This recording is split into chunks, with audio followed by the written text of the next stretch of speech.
The house sighs the moment I walk in. The old floorboards rise and fall under my feet like the tired bones of some ancient beast. A draft, surprisingly warm, washes over me. It feels like a breath on the back of my neck. I watch as the faded wallpaper seems to swell, holding that breath before settling back against the plaster. The heavy front door clicks shut behind me, the sound final and absolute. And then, I hear it my own name, drifting through the dark, quiet halls. A whisper carried on the dust motes dancing in the slivers of dying light. I feel eyes on me.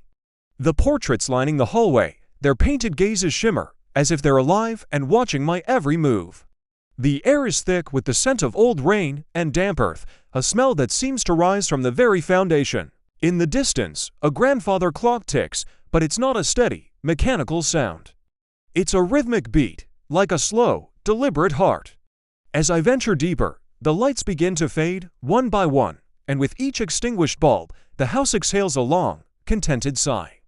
I hear a soft shuffling from the floor above, the sound muffled as if something is moving just beneath the rug. Looking up, I could swear the ceiling bends downward, heavy and breathing, pressing the air down around me. That's when the whispers start. They seem to come from everywhere and nowhere at once, slithering out of the shadows. "Feed the house," they hiss, a chorus of faint, dry voices. A cold knot of dread tightens in my stomach. Every instinct screams at me to turn around, to run back to that front door, and never look back. But I don't. I'm frozen in place, a strange curiosity warring with my terror. I pull out my phone, its screen a small beacon of normalcy, but as I watch, the display flickers and fades to black with a final, electronic sigh. The house doesn't like competition. Drawn by some unseen force, I find myself at the foot of the main staircase. I place a hesitant hand on the banister, and it feels warm, almost feverish.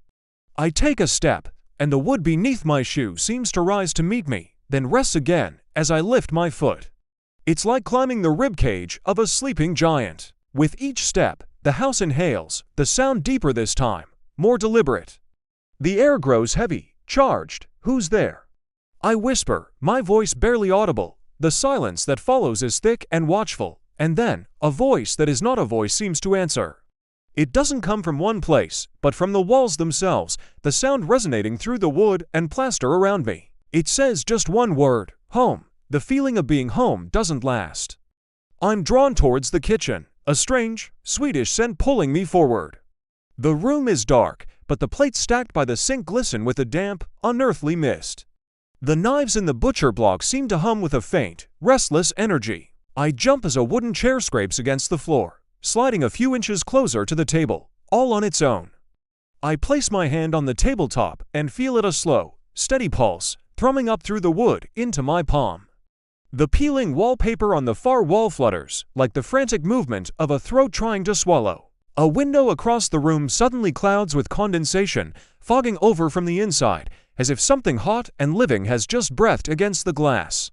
My eyes catch a flicker of movement. A fresh, dark mark has appeared on the banister rail, like a scratch or a stain that wasn't there moments before. The sink groans, a low, gurgling sound from deep within the pipes, and I hear something stir in the drain. A spark of light from a dying ember in the fireplace is suddenly extinguished, not flickering out, but swallowed by the darkness. The floorboards rise and fall more noticeably now, and dust drifts down from the ceiling in a steady, silent shower. I look back at the portraits in the hall, their eyes blink in unison, and the wooden frames creak as they seem to tighten. The refrigerator kicks on with a hum that's not mechanical, but hollow and deep, like a hungry stomach. And I realize, with a sickening certainty, the house can taste my fear. It finds it sweet. My own breathing has started to sync with its rhythm, my chest rising and falling with the groans of the floorboards. For a terrifying moment, I think it welcomes me, that this is a strange kind of acceptance. I am wrong. A draft of warm, foul air pulls me toward a door I hadn't noticed before, tucked away under the stairs, the basement. It sighs with that same warm air, but down here, it smells different. It smells like a hidden mouth, damp and organic. Faintly, from below, I hear the clinking of chains echoing from beneath the floorboards. A distorted lullaby hums through the pipes in the walls, the melody just familiar enough to be unsettling.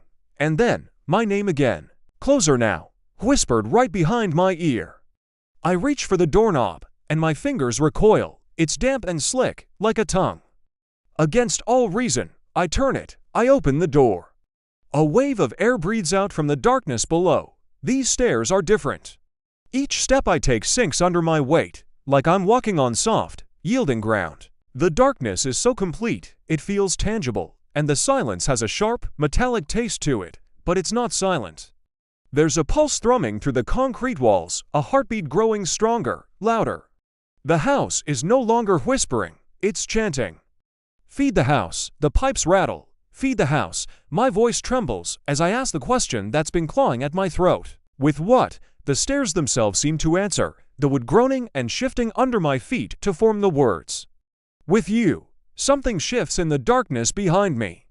I feel its presence, impossibly close. I don't turn around.